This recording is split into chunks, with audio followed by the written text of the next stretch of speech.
Assalamualaikum warahmatullahi wabarakatuh. Perkenalkan, saya Azhara Zakia Putri, kelas 11 IPA 2 Mantejang Lebong. Saya beralamat di Perumahan Bumi Ayu nomor 28 Desa Tasikmalaya. Saya di sini akan menjelaskan tentang apa yang saya tahu dan apa yang saya mengerti mengenai ilmu kalam. Yang pertama, saya akan menjelaskan tentang pengertian ilmu kalam. Kalam secara bahasa berarti pembicaraan. Maksudnya yaitu pembicaraan yang bernalar dan melibatkan logika. Sedangkan pengertian ilmu kalam itu sendiri adalah ilmu yang membahas kepercayaan keagamaan, yaitu agama Islam dalam bukti-bukti yang logis. Ilmu kalam membahas masalah ketuhanan dengan menggunakan dasar-dasar nakliyah dan argumentasi rasional atau akliyah. Argumentasi nakliyah berasal dari dalil-dalil Al-Quran dan hadis, sedangkan argumentasi akliyah itu berasal dari pemahaman metode berpikir filosofis. Dan yang kedua, yaitu ada ruang lingkup ilmu kalam. Ruang lingkup ilmu kalam terbagi menjadi 3, yaitu yang pertama, hal-hal yang berkaitan dengan Allah Subhanahu wa Ta'ala, termasuk takdir-takdir Allah. Yang kedua, yaitu hal-hal yang berkaitan dengan utusan-utusan Allah, yaitu nabi, rasul, dan malaikat. Dan yang ketiga, yaitu berkaitan dengan hari yang akan datang, yaitu hari kiamat, akhirat, surga, dan neraka. Ilmu kalam itu sendiri dibagi menjadi 5 aspek, yaitu yang pertama, tauhid rububiyah, yang kedua tauhid uluhiyah, yang ketiga tauhid sifat, yang keempat tauhid qauli, dan yang terakhir tauhid amali.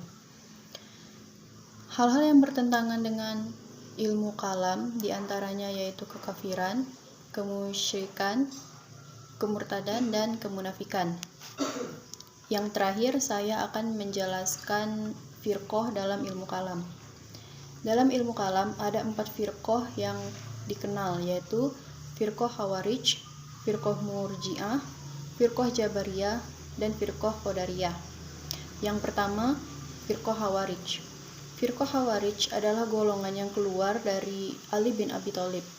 Golongan ini menentang keras golongan Ali bin Abi Thalib dan Muawiyah bin Abu Sufyan. Dalam ajaran mereka atau firqah Khawarij, orang-orang yang melakukan dosa, baik besar maupun kecil, akan dijatuhi hukum kafir. Selain itu, mereka juga tidak mengakui jabatan Ali sebagai khalifah karena mereka meyakini bahwa yang berhak menduduki jabatan sebagai khalifah adalah orang yang tidak pernah melakukan dosa sekecil apapun. Yang kedua yaitu firqah Murji'ah. Firqah Murji'ah adalah golongan orang yang muncul pada saat terjadinya pertikaian antara Ali.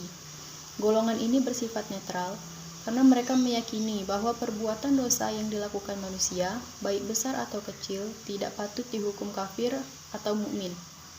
Semua itu dikembalikan kepada hak Allah di hari kiamat nanti. Dan yang ketiga, yaitu firqah Jabariyah. Firqah Jabariyah muncul karena menentang kebijakan politik Bani Umayyah yang dianggap kejam. Mereka meyakini bahwa apapun yang dilakukan manusia, baik ataupun buruk, adalah kuasa Allah Subhanahu wa Ta'ala. Mereka tidak memiliki daya apapun untuk menentukannya. Dan yang terakhir, yaitu firqah Qadariyah. Firqah Qadariyah muncul bersamaan dengan firqah Jabariyah, yaitu karena menentang kebijakan politik dari Bani Umayyah yang mereka anggap kejam. Dalam ajarannya, mereka meyakini bahwa Allah itu adil. Allah akan menghukum orang-orang yang berbuat jahat dan memberi kebaikan kepada orang-orang yang berbuat baik.